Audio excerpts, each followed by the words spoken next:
With the M bra cup, you can make any kind of bra cup in any stitch, any shape, any size. So you will need 3 kind of measurements. First of all, how long do you want the bra cup to be?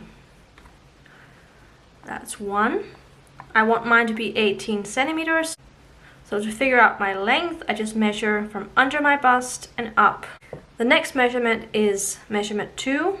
So this is the depth. This is from below your bust to the fullest part of your bust. This could be the nipple. Measurement 2, in my case that is 6 centimeters.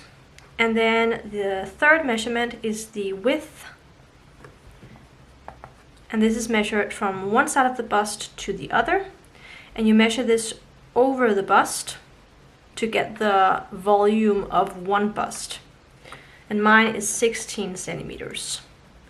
So we're gonna do a little bit of calculations, but depending on what kind of style of bra cup you want, you can start anywhere from these 3 measurements.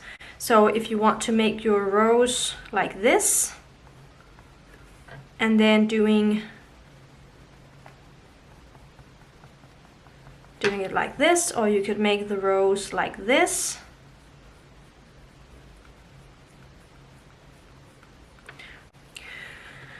So I'm going to start on the side. So I'm going to start with my measurement 1 and make the length. I'm going to make the first row and then I'm gonna take you through the process. This is why I like to do chainless foundation, because it's easier to measure from my first row. It is more accurate than chaining, because when you crochet into chains, depending on what kind of stitch you make, the measurement is gonna change. So once I have my first measurement, which is 18 centimeters, I'm going to stop my decrease. So I only decrease in one side of the row. This row is going to be 6 centimeters long when I'm done. So first of all, I count how many stitches I have.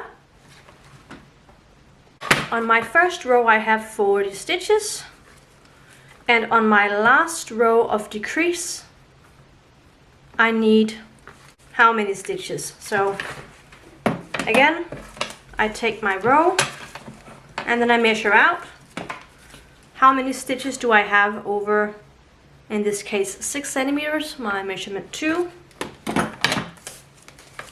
and then I count how many stitches that is.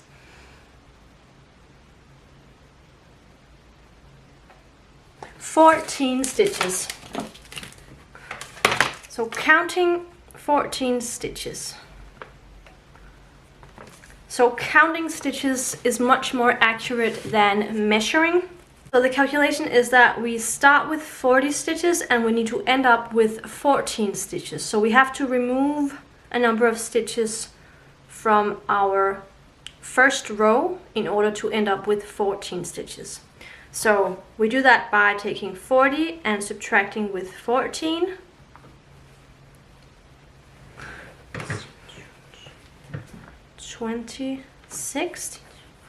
So 26 stitches. This means that we have to remove 26 stitches over these rows that I make.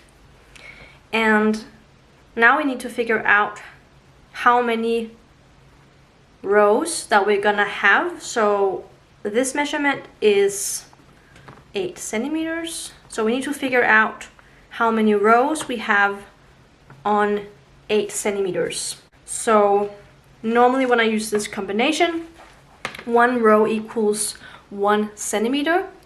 So I know that 8 centimeters equals 8 rows.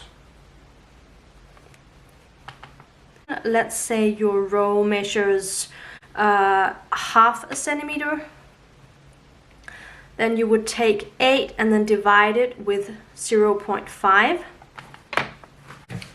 So 8 centimeters divided with 0.5 is 16. So that would mean that 8 centimeters equals 16 rows.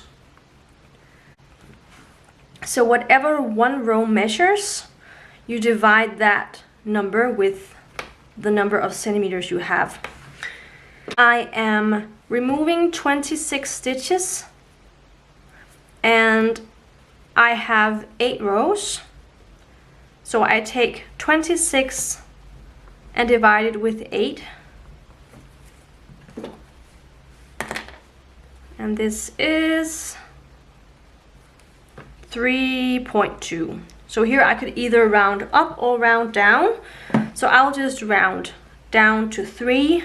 I don't mind that this measurement might be a little bit longer than what I have in mind.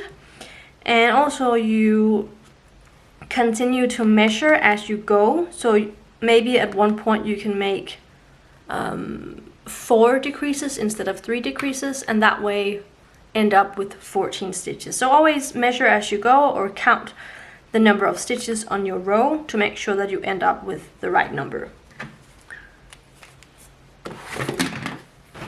So there are multiple ways you can decrease.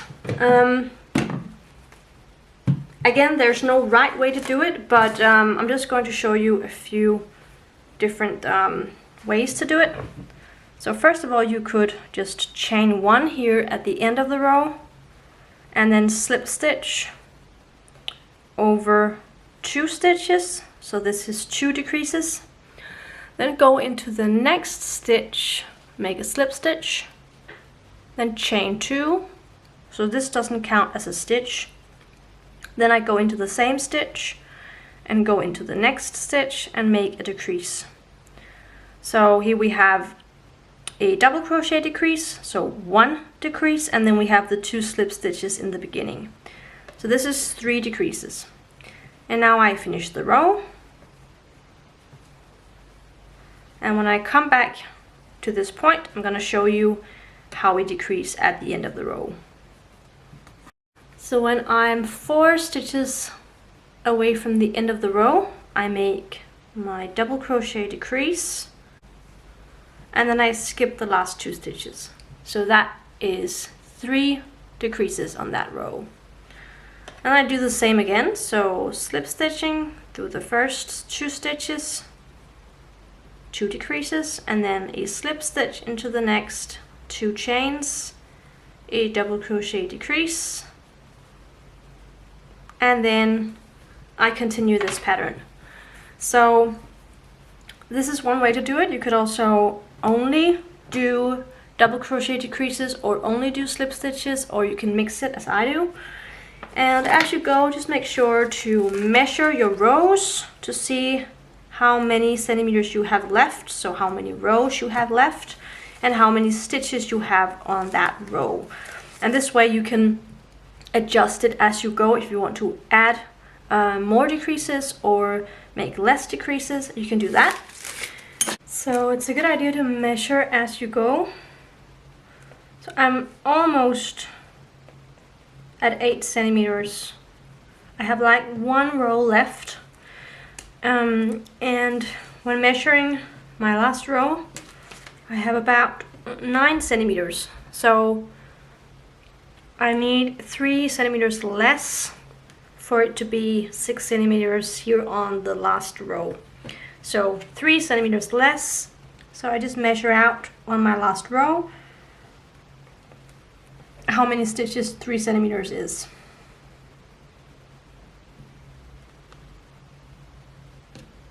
Seven stitches.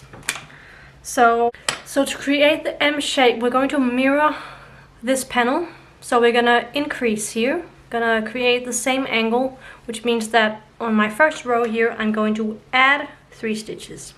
So when I have 3 stitches left, I'm going to make 2 stitches in the first and 2 stitches in the next, and 2 stitches in the last. So you can use slip stitches to decrease, or you can use a decreased stitch. And the same with increasing, you can either make multiple stitches into 1 stitch, or you can chain the number of chains you need for the stitches. So I'm just going to do it here for the purpose of showing it. So here I need 4 extra stitches.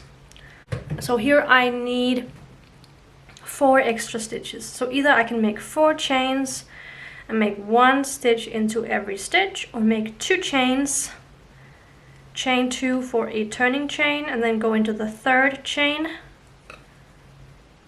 and I'll make 2 stitches into the same and 2 stitches into the next.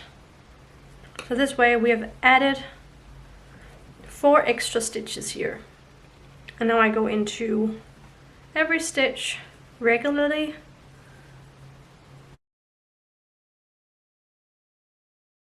It's all about creating the same angle as the other side. So we want the same number of increases on every row as we had decreases on this part.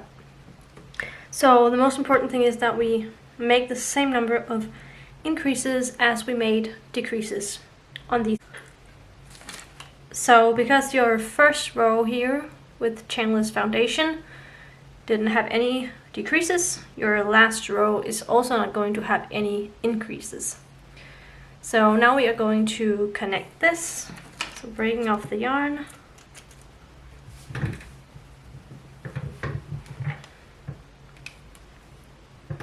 And then folding it with the right sides towards each other. And now we're going to connect this. So you could also sew this together. I'm just going to crochet together. If you want to make a strap, you could start down here and then end it with a strap. Just make sure that they are matched up.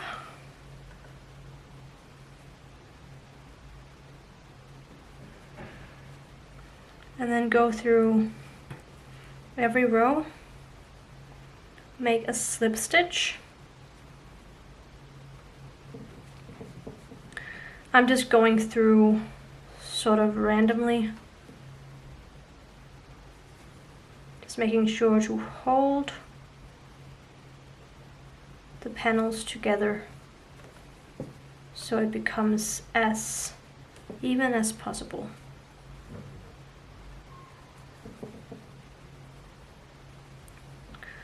And careful not to make the stitches too tight.